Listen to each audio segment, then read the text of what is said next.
queridos telespectadores, tudo bem? Bem-vindo ao programa Nerd Renegado, um programa que fala de cultura nerd e tudo do mundo nerd de uma forma geral. Eu sou o Luiz Alberto Jornaleiro e esses são meus queridos colegas renegados. Eu sou o Regis. Eu sou o Rodrigo. Pessoal, o programa Nerd Renegado tem um convidado muito especial, que é o Fred Rubin. Olá, né, tudo bem? Desenhista santamariense, né, cara, que trabalhou em vários materiais que a gente vai citar aqui todos, né, o Cão Negro, o Matrimônio do Céu e Inferno, né, com o Enéas Tavares, né, cara, Le Chevalier, e esse material recente que é o Horror de Dunwich, né, cara. Levanta a capa só pra gente ver. Eu fui em chroma key, então eu vi ele se perde aqui. A gente vai falar um pouco sobre a carreira do cara que tá vindo da CCXP 2019, o cara participou da CCXP e de outras CCXPs. Mas antes da gente entrar e dar um apanhado geral na vida do grande Fred Rubin como um artista, né, nacional, notícia embasada. Acho que movimentou a internet nesses últimos dias. Foi o trailer, acho, da Mulher Maravilha 84, né? Chegou a ver, Regis? Eu vi o trailer, bem interessante o O trailer. que achou? Cara, eu achei que faltou uma mulher leopardo no trailer. Fora isso, foi bem interessante. Não aparece o vilão, só aparece No ela. final aparece, pra quem não viu, ela. Acho que a cena mais importante é a armadura, tipo o Reino do Reino Amanhã, né? Tipo, não igual do Reino do Amanhã. Muito legal. Chegou a ver, Fred? Não vi. Eu vi que tem, mas eu não cheguei. Muito legal, bem interessante. Não viu também, Abel? Vi, claro que eu vi, cara. Eu achei a sacada de colocar o traje da Mulher Maravilha do Reino da Manhã não viu. sensacional. Como eu vi, cara, eu achei muito bom, eu curti pra caramba. Assim, ó, não sei qual vai ser pegado do filme, fora o fato da Mulher Leopardo, tá? Não sei qual vai ser bem a abordagem de uma forma geral, mas achei massa, eu curti. E da Viúva Negra, né, Rodrigo? Da Viúva Negra também. A Viúva Negra acho que é meio que a falação do momento aí, porque vai ter vários personagens, se não me engano ele vai se passar entre o final da Guerra Civil e anterior aos filmes mais recentes, né? O primeiro Guerra Infinita. O primeiro Guerra Infinita, né? Então eles vão dar algumas explicações, algumas coisinhas do cabelo dela tá loiro, por que tá loiro, o que aconteceu naquele meio tempo e por aí vai. Tu assistiu, Regis? Não, da Viúva Negra eu não assisti. Não assiste da Viúva Não, eu sou Negra. honesto, eu que eu não assisto, eu falo a verdade. Tu não aplica, tu não aplica. Tem uns amigos meus que aplicam e que assistir. Tá certo, beleza. Essas são notícias? Eu acho que sim, é mais importante. Não, que na verdade, como teve a Comic Con, tem um monte de notícias, senão a gente vai ficar só em notícia, né? Tá, beleza. Fred, agora diga para o querido telespectador como é que foi a experiência da Comic Con 2019, que pelo que troquei uma ideia contigo antes de a gente começar o programa, é considerado atualmente o maior evento nerd do mundo em público e acho que em estrutura, plataforma, toda uma forma geral. Até a San Diego Comic Con, né? Superando até a San Diego Comic Con. Que cara, é original, né? a partir de qual Comic Con tu já participou? Tu participa lá na CCXP? Qual foi o primeiro ano de vocês lá? O meu primeiro ano foi 2016. Lançando qual das HQs que nós temos na mesa? O Coração do Cão Negro. O volume 1. Massa. O volume 1 foi lançado em abril daquele ano. De 2016. De 2016. Até inclusive quando tu fez o lançamento aqui lá, foi lá na Terra X, foi lá na loja. Lançamento. Massa. E daí eu e o César, né? O César que é o roteirista, nós César Alcazar, que mora em Porto Alegre, né? Isso. O Cão Negro, ele meio que nasceu nos livros primeiro, né? Acho que o primeiro trabalho dele foi literário, aí vocês migraram para o quadrinho. O César já tinha escrito assim alguns contos do Cão Negro que já tinham sido publicados em umas antologias até fora do país. E ele tinha uma noveleta também, A Fúria do Cão Negro, que é uma novela, é um livro, né, curtinho, fininho. E depois disso, então, ele quis passar o personagem para os quadrinhos, quando a gente se conheceu e resolveu fazer a parceria. E como é que foi o processo, cara, da primeira HQ? Como é que foi o processo? Porque vocês lançaram pelo selo da VEC, né, cara? E como é que foi o processo, cara, de passar um personagem que inicialmente teve o primeiro contato dele, a primeira versão dele literária para o quadrinho? Como é que foi esse processo entre vocês, assim? Foi massa? Foi massa, porque como o roteirista já era o próprio criador do personagem na literatura, então não teve muita dificuldade, né, de comunicação. A gente começou publicando ela como webcomic, né, num portal que até nem existe mais, ou Outros Quadrinhos. Eu acompanhei o início, assim, as primeiras páginas. Uma vez, há muitos anos atrás, nós tínhamos um finado canal que a gente entrevistou o editor da Vertigo, como é que é o nome dele? Me esqueci agora. Ele falou que gostava muito do trabalho de vocês do Cão Negro. No momento até eu nem conheci, ele acompanhava pela webcomic. O Fabiano era dele, o Outros Quadrinhos é o site dele. Então foi pelo Denardim que eu conheci o César. Ele ficou sabendo que eu queria desenhar um quadrinho e eu fiquei sabendo que ele queria um desenhista pro quadrinho, o roteiro dele. Daí, eu queria fazer quadrinho, mas como eu não escrevo, eu já acho muito trabalho, assim, aprender a fazer a arte, né? Então eu já considero um aprendizado de uma vida inteira. Então eu ainda não comecei a a querer escrever. Então, eu me contento. Mas tem vontade. Tenho um projeto aí que está engavetado, que talvez apareça no futuro, mas por enquanto ainda fico na arte, na narrativa e tal. Como é que foi todo o processo de pesquisa, cara, para compor o Cão Negro? Porque eu sei que vocês pegaram bastante da mitologia ali, né, cara, da mitologia viking, né?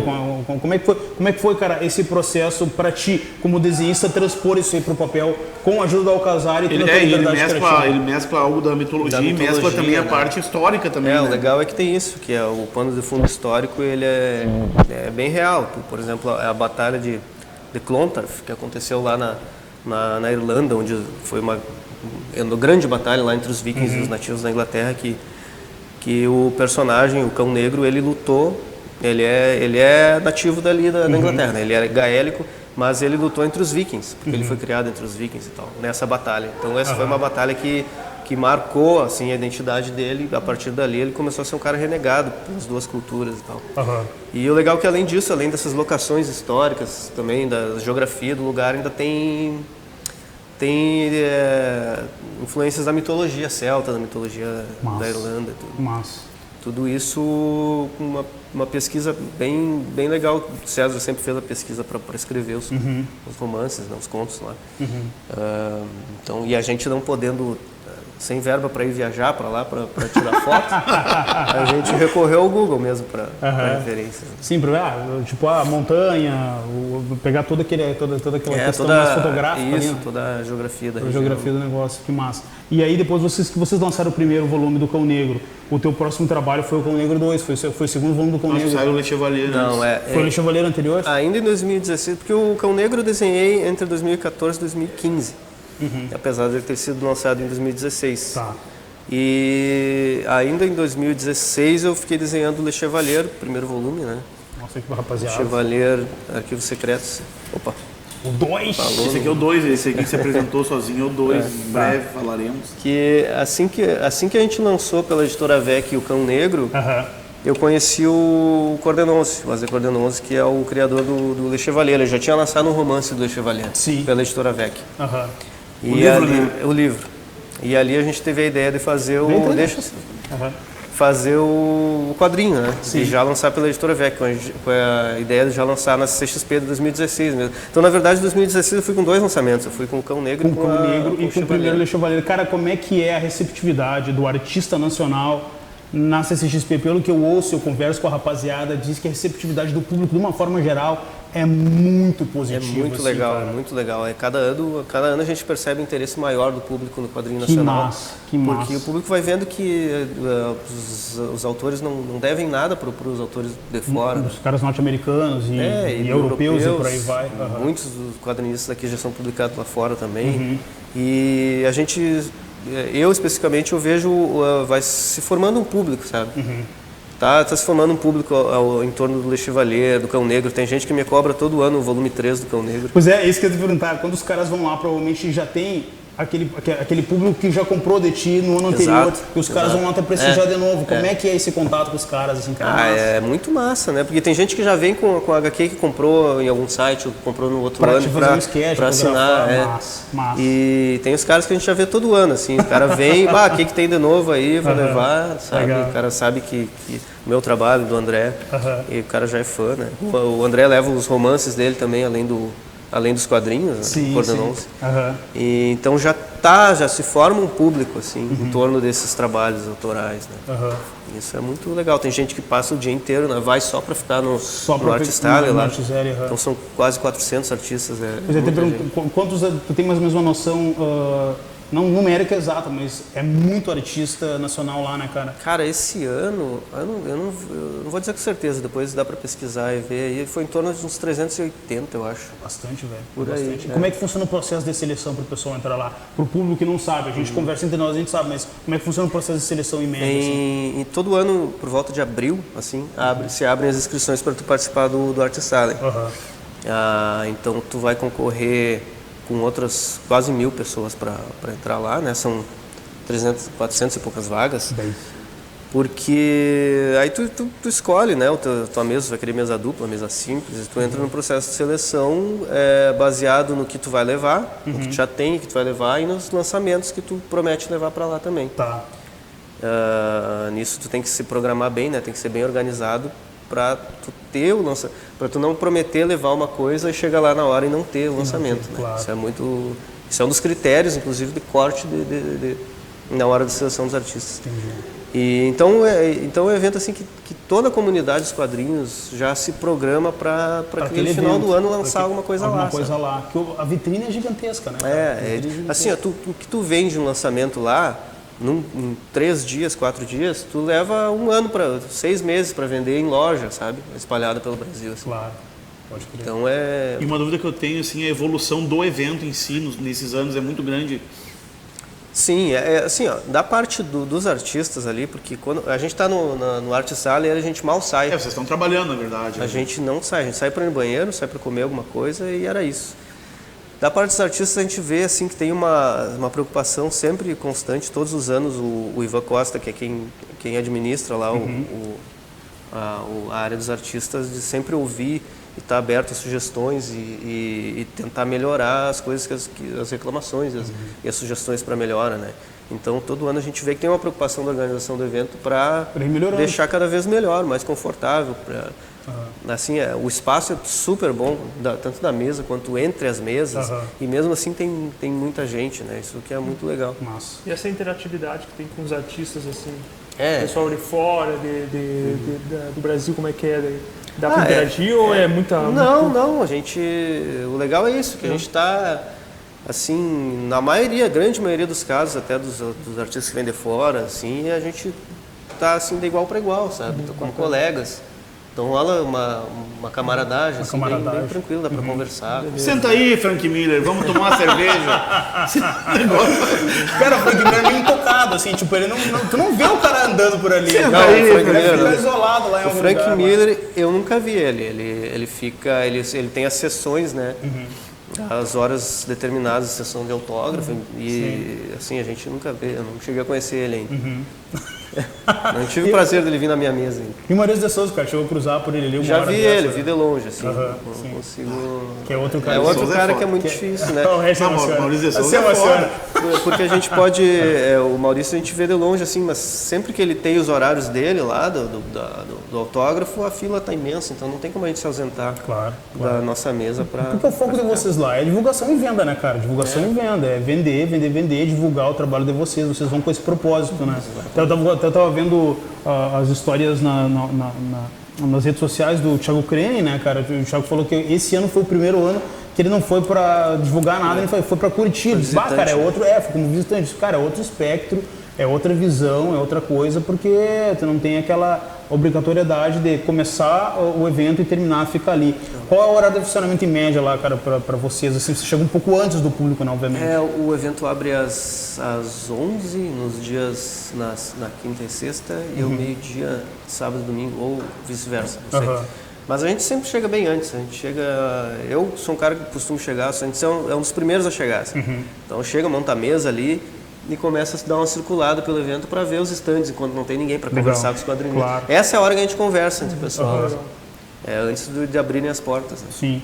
E, assim, em 2016, tu lançou o Cão Negro 1 lá, né, o primeiro Cão Negro, e o Le Chevalier. Exatamente. Tu sentiu, depois foi 2016, 2017, o que Em tu 2017 eu levei a Canção do Cão Negro. O volume 2. O volume 2 do Cão Negro. Em 2018 eu fui lá com o Le Chevalier. Volume 2 também, nas Montanhas da Loucura. E também tinha a divulgação da webcomic que eu tenho com o Enéas Tavares. Que é a todo vapor. Cara, e esse ano o lançamento foi o Horror de Dunwich, com o roteiro do Felipe Castilho. Que saiu pela Editora Cultura, Editora né? de Cultura, lá de São Lá Paulo. de São Paulo. E o Matrimônio de Céu e Inferno com o Enéas Tavares, que foi lançado, na verdade, em mais junho desse ano. No Multiverso, vocês fizeram o lançamento no Isso, Multiverso. Multiverso, lá teve em Porto Alegre, a gente fez mês passado em São Paulo também uma sessão de autógrafo lá, então já não era novidade, sabe? Mas foi lançamento Mas o lançamento lá, É. como é que foi a receptividade, cara, do Matrimônio lá, assim, tipo, o pessoal chegava, porque assim, pelo que eu pude perceber durante toda a tua carreira como desenhista e os materiais que tu tem publicado pela VEC, eu acho, me corrija se eu estiver errado, que o Cão Negro incontestavelmente tem uma apelatividade mais forte dentro de todos os materiais que você trabalhou, né? Na tua visão como artista, como é que tu acha? O Cão Negro primeiro, assim, ainda foi o que vendeu mais, até porque já está na segunda tiragem. Tá na segunda tiragem. E eu acho que pelo tema, né? Pela atividade do personagem. O tema viking e tal, batalha, ele tem mais público. Tem mais público, né? É mais fácil de achar um público. Claro. Mas os outros a gente vê que começa a se criar um público, principalmente do A Chevalier. diferença é que o Cão Negro já existe um público para esse tipo de obra, né? Já existe. Steampunk é um negócio Por exemplo, engatinho, compara com né? Steampunk é uma coisa um pouco mais restrita. O Matrimônio do Céu e Inferno, por exemplo, que é uma adaptação do William Blake. O William Blake já é uma coisa bem mais nicho, né? Não é todo mundo que conhece. Sim. Tanto que a gente até nem vende ele como uma adaptação do William Blake, a princípio a gente vende como uma história policial, São Paulo e tal, Sim. que é uma adaptação da obra do William Blake. Então, já é um público um pouco, por ela ser mais adulta também, é um pouco mais restrito, né? Então, Tem essas diferenças. E o público que consome lá, que geralmente vai na mesa de vocês, conversa, troca uma ideia com vocês, assim, como é que tu sente, cara, deles, a receptividade em relação todo ao material que vocês fizeram, assim, de uma forma geral? Não, o pessoal gosta muito, assim, se impressiona bastante com a qualidade editorial do material, que da VEC, por exemplo, é muito boa, sabe? Papel, a gramatura da folha é muito boa também, né? O tamanho e tal, que lembra os álbuns europeus, né? Massa. E chama atenção, as pessoas vêm e dizem, pô, não sabia que era brasileiro. Tem gente que até hoje vê o Le Chevalier e, eu achei que era europeu, não sabia que isso aqui era material brasileiro. Todo formato, papel, tudo, né, cara? O tema, né? E sempre foi muito boa a receptividade, assim. E, assim, são muitos trabalhos, assim, de alto nível, assim, lá, né? Então, legal. A pessoa às vezes não consegue ver tudo e comprar tudo. É que é muita oferta e procura, acho que é muita coisa, né, cara? Assim, tipo, tem muito nicho lá pro cara explorar. Eu acho que por mais que a galera queira contemplar todo mundo, é um pouco difícil o cara dar. Mas é aquela coisa, o cara vai nos nichos que interessam o cara. Exatamente. Cara, como é que. Não, deixa eu fazer uma pergunta, senão a Abel tá monopolizando. Dá uma acalmada. Desculpa, eu quero fazer a pergunta do. Dá uma acalmada. Já é meio nervoso. Os teus trabalhos aqui, nesses aqui, qual deles teria assim, um trabalho maior para te explicar em que sentido, no caso? Porque dois são adaptações, entendeu? O Cão Negro tem uma puxada mais histórica e mística junto, mas também tem a pegada histórica muito forte. E o Le Chevalier é algo mais autoral do autor, assim, no caso. Qual deles teria um trabalho mais difícil? Trabalho mais difícil? Cara, eu vou dizer que foi o mais longo que eu fiz, né? Que foi o Matrimônio do Céu e Inferno, que ele tem 94 páginas, todas coloridas. Então, dá pra dizer que foi pela extensão, assim. É que faz tudo, né? Tu desenha, finaliza e faz a colorização. E faço os balões também. Em todos eles eu fiz os balões. Cara, é letrista. Tu é letrista também? Tu faz diagramação, tudo. Pô, tu faz tudo, cara. Quando não tiver cacife pra alguém fazer pra mim, eu vou fazer. E outra pergunta que eu vou ter que fazer, assim, quando tu sai fora de Santa Maria, tu não sente que falta um apoio do público santamariense? Cara, não digo um público brasileiro, não digo por ser uma obra nacional, eu digo por ser uma obra regional mesmo. Não sei assim que o público de Santa Maria parece que são meio que eles preferem apoiar uma coisa que seja longe daqui do que seja daqui de perto. Cara, tu botou o cara num vespeiro agora? Não, fiz uma pergunta. Não, eu até se não quiser responder, responde igual. Não, responde igual. Eu até acho que não, cara. Mas eu acho que é uma tendência natural, assim, sempre as pessoas valorizarem mais aquilo que não é do lugar. Até, por exemplo, numa escala nacional, lá na CXP, é uma coisa que está mudando agora, do pessoal olhar mais para o material nacional. Mas é óbvio que a atenção maior, assim, fica com os artistas que vêm de fora, sabe? Porque eu não sei se é porque é aquela coisa que o cara que está no lugar, tu vê todo dia, tu já convive, já sabe. Eu não sei, eu não saberia ter... Mas eu acho que aqui, como lojista de quadrinho, eu vejo, não é que não exista público de quadrinho em Santa Maria. Claro que existe, senão o cara não estaria aí no mercado. Mas o quadrinho, eu acho que aqui em Santa Maria, ele obviamente é para um público mais seleto. Ele isso o cara sente. O quadrinho no Brasil, ele é para um público mais seleto. Né? Quem dirá no É que nas grandes cidades, como São Paulo, Rio de Janeiro, assim, capitais, tu vê que lá o quadrinho ele é valorizado, tem uma procura maior, exatamente porque de repente os caras têm uma formação um pouquinho mais diferente quanto à cultura do quadrinho, né? Tem mais público. Tem mais público, né? Mas, não, eu acho que aqui, pelas feiras que o cara fez e pelos eventos, tem um apoio forte do público daqui. Claro, muita gente universitária, gente que já é da área acadêmica. Então, talvez eu tenha me explicado errado. Eu digo assim, eu acho que tem uma grande quantidade de gente que apoia, Sim. mas eu acho que pro tamanho da cidade poderia ser muito mais. Claro. Mas isso é a literatura em si, os livros não é em si. Cultura, isso é a cultura do modo geral, si, teatro, é assim. Cara, pra uma galera mais acadêmica, assim, pessoal que já é mais das geral, letras. é pouco valorizado, quem dirá o quadrinho, que é um nicho, subnicho, né, da cultura. Mas eu acho que às vezes até falta o conhecimento. Tem gente que, tu é de Santa Maria, não sabia, isso aqui foi... Né, a pessoa vê e diz, nossa, pois cara, eu vi isso aí com uma grande frequência quando eu falo do trabalho de vocês lá, tanto o Matrimônio quanto o Cão Negro e o Le Chevalier, quando o cara começa, cara, assim, ó, em 5 anos de loja, acho que umas 3 ou 4 pessoas chegam lá e a primeira coisa que elas perguntam, o que tu tem de quadrinho nacional? Os caras perguntam. Aí eu vou mostrando ali, gráfico MSP, vocês vão mostrando de uma forma geral, assim. E quando a galera via, tanto Cão Negro quanto o Le Chevalier, os caras viam a qualidade, e eu dizia, o desenhista, no caso do Le Chevalier, o pessoal que produziu daqui de Santa Maria, os caras se impressionam, né? Não, sério, é daqui, a produção é daqui de Santa Maria. Então o cara sente como a qualidade é redundante e o pessoal muitas vezes não sabe dessa qualidade, não sabe que essa qualidade está vindo daqui, né? Vem daqui. Cara, como é que tem sido o teu projeto ultimamente nos materiais, na parte de webcomic? Assim? E quando é que saiu o Cão Negro 3? Que é a pergunta que todo mundo faz, ele falou, vamos fazer junto. Pois tem previsão do Cão Negro 3? O Cão Negro 3, eu vou botar essa na conta do César. Passar um zap pro César aqui, César aí, botar na conta dele. Ele tá escrevendo lá, faz uns 2 anos que está escrevendo o roteiro do... 2 anos já? Mas ele vai ter o mesmo formato, assim, vai. Com a mesma coisa vai. Tanto o Cão Negro 1 quanto o 2 foram adaptações dos contos que já existiam. Tá. Então foi relativamente fácil fazer. Esse terceiro, o César está escrevendo uma história totalmente inédita, do zero. Então ele está pesquisando bastante, né? Tá. Mas ele tá escrevendo lá. Assim que ele escrever, eu começo a desenhar, não sei quanto tempo vou levar também. Tá bom. Qual é em média a tua linha de produção, assim, para páginas, assim, cara? É que nem os gringos lá de fora, bem louco, que é uma página por dia, assim, não? Não, eu tento fazer, assim, uma página cada dia e meio, assim, colorida.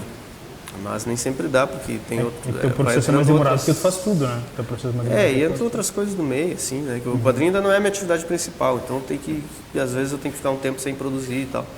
Mas eu tenho conseguido fazer no mínimo um por ano, né? Isso já é ótimo. Isso já é uma boa produção. Uma graphic novel, que pode-se dizer que é um formato de graphic novel por ano, tá muito bom, né, cara? Sendo que teve um ano que eu lancei 2, esse ano eu lancei 2 também, né? Isso. Apesar do Matrimônio ter ficado pronto ano passado, então a gente só lançou ele no meio do ano, mas ele já tinha ficado pronto antes, né? Como é que é trabalhar com o Enéas Tavares, o Mano Velho? Se der certo, o Mano Velho vai vir semana que vem, vamos ver se não vai estar viajando. O Enéas tem uma... Para Londres. O Enéas é um baita de um amigo, é um cara muito talentoso, muito organizado, ele sabe exatamente o que ele quer, assim, ele tá dando liberdade criativa para trabalhar ou ele que nem o Gaiman, que dá tudo escrito como ele quer a cena, enquadramento, papapá? Não, ele escreve. É engraçado que o Enéas manda também os e-mails sempre com uma missiva toda no início, dando bom dia e tal, faz uma introdução. Meu caro.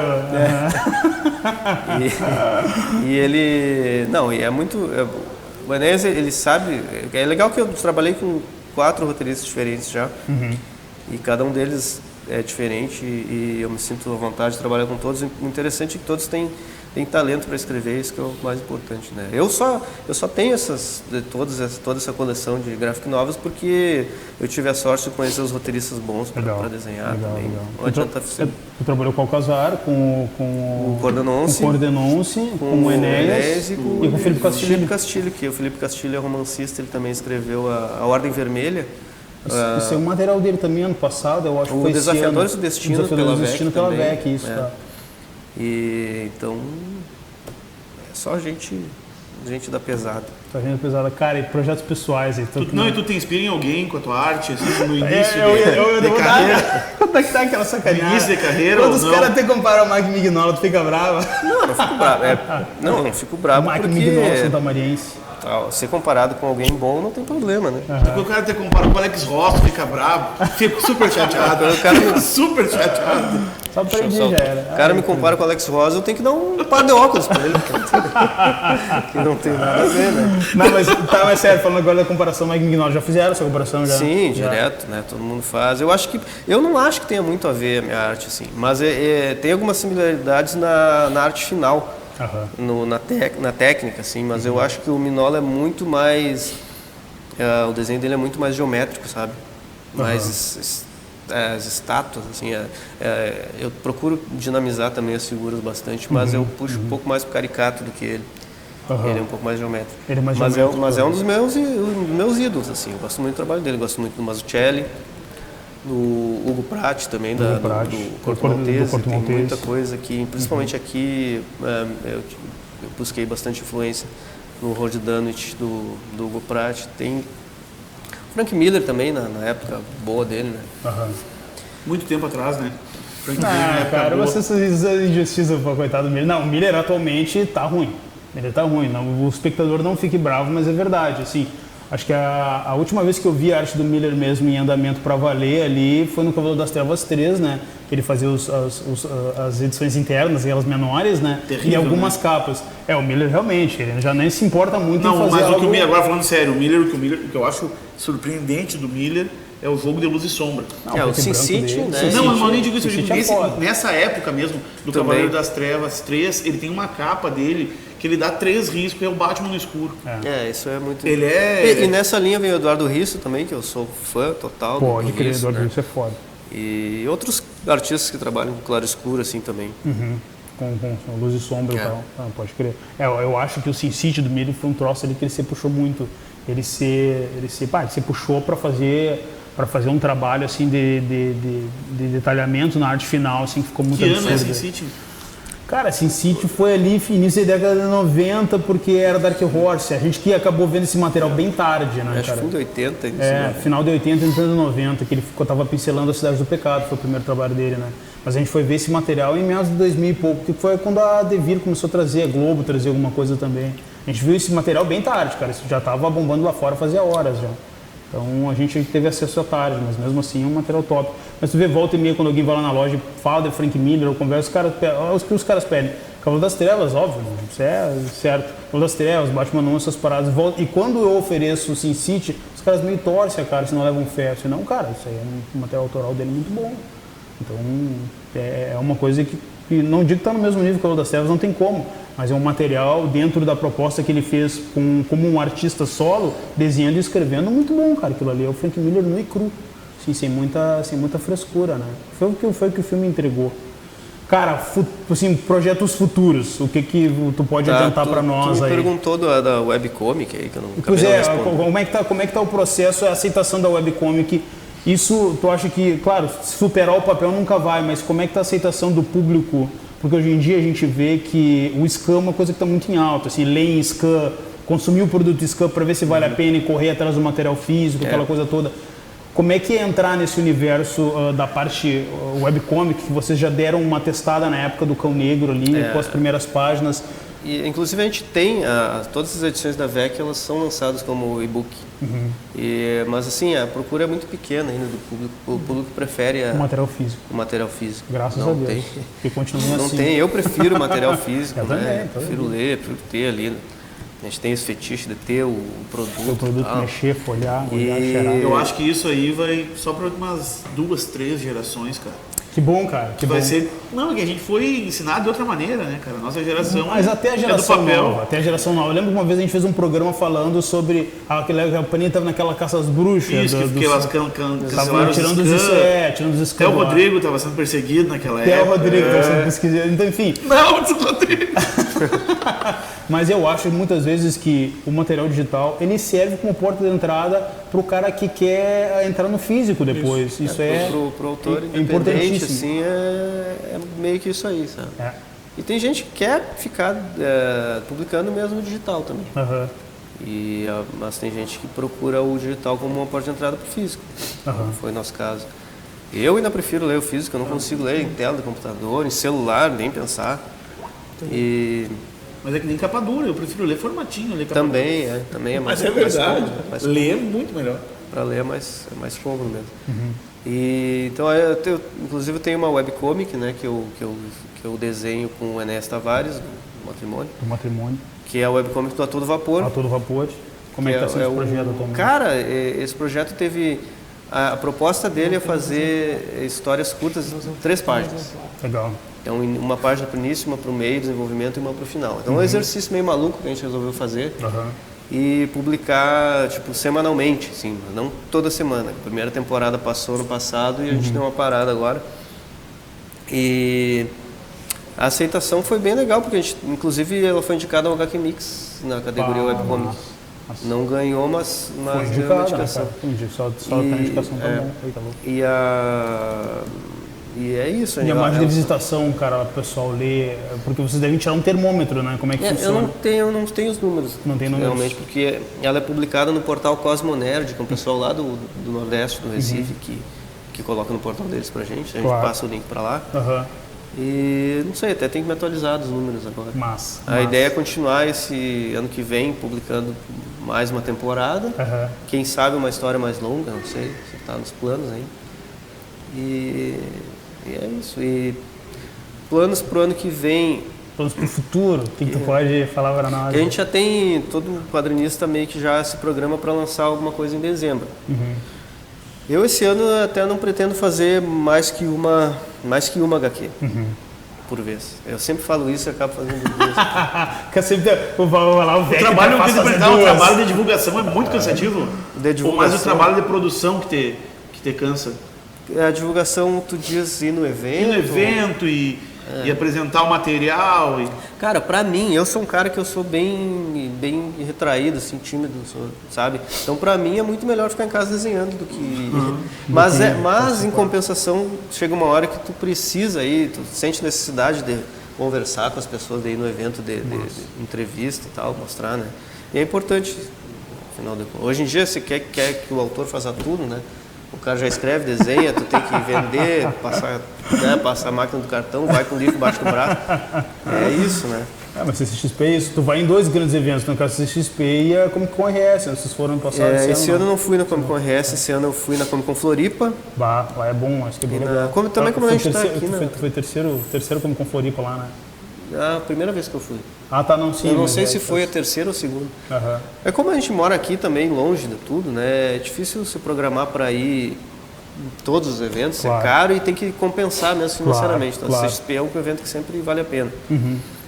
E então tem que fazer essa seleção. E outra que se eu saio, eu já não estou trabalhando, já não estou. Geralmente os eventos são mais para o final do ano, tu tá na pauleira de finalizar alguma coisa. Então tem que dar uma segurada. Tu estava em algum processo de trabalho quando tu foi para o CXP esse ano ou tu já estava meio com tudo finalizado, foi lá só para curtir? Não, eu estava com quase tudo assim, caminhado. Terminado, já dava para ir curtir, Dava para curtir, mas pro ano que vem a gente não falou da Mônica. A gente vai puxar a pequena homenagem que a Chevalier teve na Turma da Mônica. Pro ano que vem, inclusive, a gente vai tentar levar o Chevalier Volume 3. Então eu já comecei a fazer os layouts, está bem no início da produção ainda. O Coordenância é mais rápido para escrever do que o Alcazar, no caso ali, tipo, no caso do... o Coordenância é uma máquina, ele escreve dormindo, eu acho. Ele tá... é Stephen King, bota 3 caras, 4, 5, 10 caras escrevendo para ele lá. De coisa que ele escreve, assim, o volume. Então ele já tinha o roteiro do Le Chevalier pronto mais de ano. Legal. Agora eu vou começar a produzir, então espero que eu consiga, que dê tempo de lançar no final do ano. Na CXP, se a gente for selecionado, tem que passar de novo na peneira. Então, mas eu acho que vale a pena porque esse é um personagem que está ganhando um certo público, assim, certo reconhecimento, inclusive agora a gente vai puxar a Turma da Mônica. Achei que tá no close com você. Mostra a Turma da Mônica. Diretor, dá um close aí, diretor. o personagem do Le Chevalier recebeu uma homenagem, né, na Clássicos do Cinema da Turma da Mônica da Mulher Maravilha, em que ele fez uma participação especial na história, né? Fala um pouco sobre essa participação aí, como é que foi? Isso foi muito legal, assim, foi ponto alto da CCXP pra gente. Mas vocês souberam lá ou você já sabia? Soube lá. O que acontece? O Flávio Teixeira, que é roteirista da MSP, já das antigas, cara, desenhista, roteirista, hoje ele faz os roteiros da Clássicos do Cinema, faz as paródias com os filmes e tal. Ano passado ele teve na nossa mesa para comprar o Montanhas da Loucura, do Chevalier volume 2. Porque ele disse, olha só, sou fã do personagem, eu tenho o primeiro volume, adorei. Quero o segundo. E eu faço o roteiro da Clássico do Cinema e tal, vou ver se eu coloco o Le Chevalier lá numa pontinha, fazendo uma participação lá. A gente ficou, que massa e tal. Mas a gente esqueceu, né? Porque no fim não saiu, passou um ano e não saiu. Aí esse ano o Flávio teve lá na nossa mesa e disse, e aí, viu? Saiu ontem, saiu enquanto a gente tava lá, né? Sim, tá louco. Saiu ontem, vocês viram? Não, vamos lá. A gente foi lá, comprou já uma meia dúzia de revista pra ver, né? E aí vocês souberam lá, e foi uma surpresa, cara. Eu vi no Face, ele até curti e tal, achei massa. E, cara, como é que foi assim? Vocês trocaram uma ideia, o cara falou, foi publicado e tal, e aí vocês viram ali mesmo, foi na hora. A gente viu e tal. O coordenador ficou bem parceiro. A gente tava, né?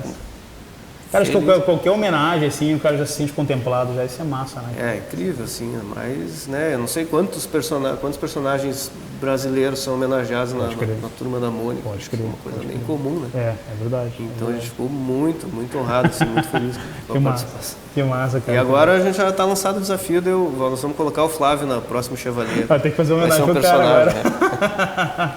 Que massa, cara, que massa. Nossa, muito legal. Massa, legal, cara. Cara, assim, de uma forma geral, assim, durante todo esse tempo que tu passou e tu foi na CCXP, assim, tuas impressões cada vez mais positivas e se tudo der certo, cada vez mais estando lá, marcando presença lá e tal. Cara, assim, de uma forma geral, assim, como é que tu vê o panorama do quadrinho nacional dentro do teu trabalho e do trabalho de outros colegas? Tu acha que a ascensão e o crescimento é para mais, na tua opinião? Eu espero que sim, né? Espero que sim. Eu acho que, de forma geral, a cultura, assim, está passando por um momento bem tenso no país, tanto o quadrinho quanto livros, quanto tudo, né? De forma geral. Mas eu vejo que existe o público do quadrinho e o público tende a crescer, eu acho. E eu espero que cresça, espero que a CCXP seja, no mínimo, continue sendo desse tamanho para mais, porque lá o artista é bem valorizado, assim, tem um espaço, até a gente estava conversando sobre isso, bem curioso, né? Tem um espaço, assim, tipo, os caras podiam encher de stand, colocar mais lá, ganhar mais grana, e os caras não, eles priorizam, esse espaço é do artista. Pensa bem, eu acho que é o único evento, não existe evento no mundo que valorize tanto, assim, evento cultura pop em geral, valorize tanto o artista, deixando eles num local central do evento, onde todo mundo tem que passar, né? O cara que vai ter que uma ponta, o cara vai ter e não é assim, não é amontoar os caras, é um espaço amplo legal, atrás da mesa também. Entre as mesas tem muito espaço para o público fluir, né? Então a coisa flui legal, todo mundo tem visibilidade, não fica escondido. Ninguém fica tapando ninguém. Esse ano passado tinha um problema das filas dos caras, os que atraem muita gente, né? Ficarem passando, as filas acabavam tapando a mesa. À frente do artista. Esse ano eles resolveram, eles colocaram a fila do cara mais pro meio, assim, então não tapa o vizinho da mesa. Claro, perfeito. Então era um problema, tu ficava do lado do Mike Deodato, assim, e a tua mesa, e aí a fila passava. Por um lado, a pessoa que está no fila olha o teu trabalho, mas é que interrompe o fluxo, né? Quem está passando lá já não vai ver a tua fila, tua mesa. Mas esse ano foi bem legal, eles deram um jeito de resolver isso. De solucionar esse mapeamento, assim. Legal. Então, assim, é louvável toda a preocupação que eles têm em deixar o Artist Alley cada vez melhor. Perfeito. Que sensacional.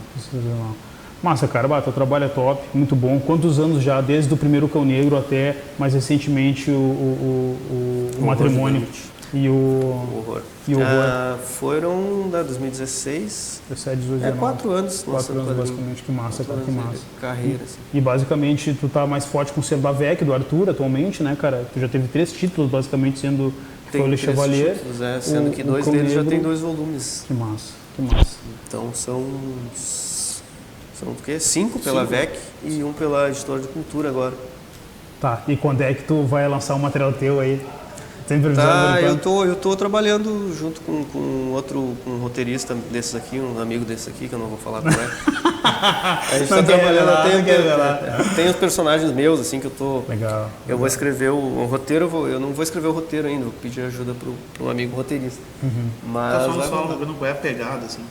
Ah, não. Não quero que eu não precisa explicar, só uma pequeno detalhe, assim. Fala aí, cara. Spoiler. Uma pegada mais de ação, assim. De ação, de aventura? É. Nossa. E vai ficar talvez para 2021, não sei, 2020. Em breve eu vou revelar mais.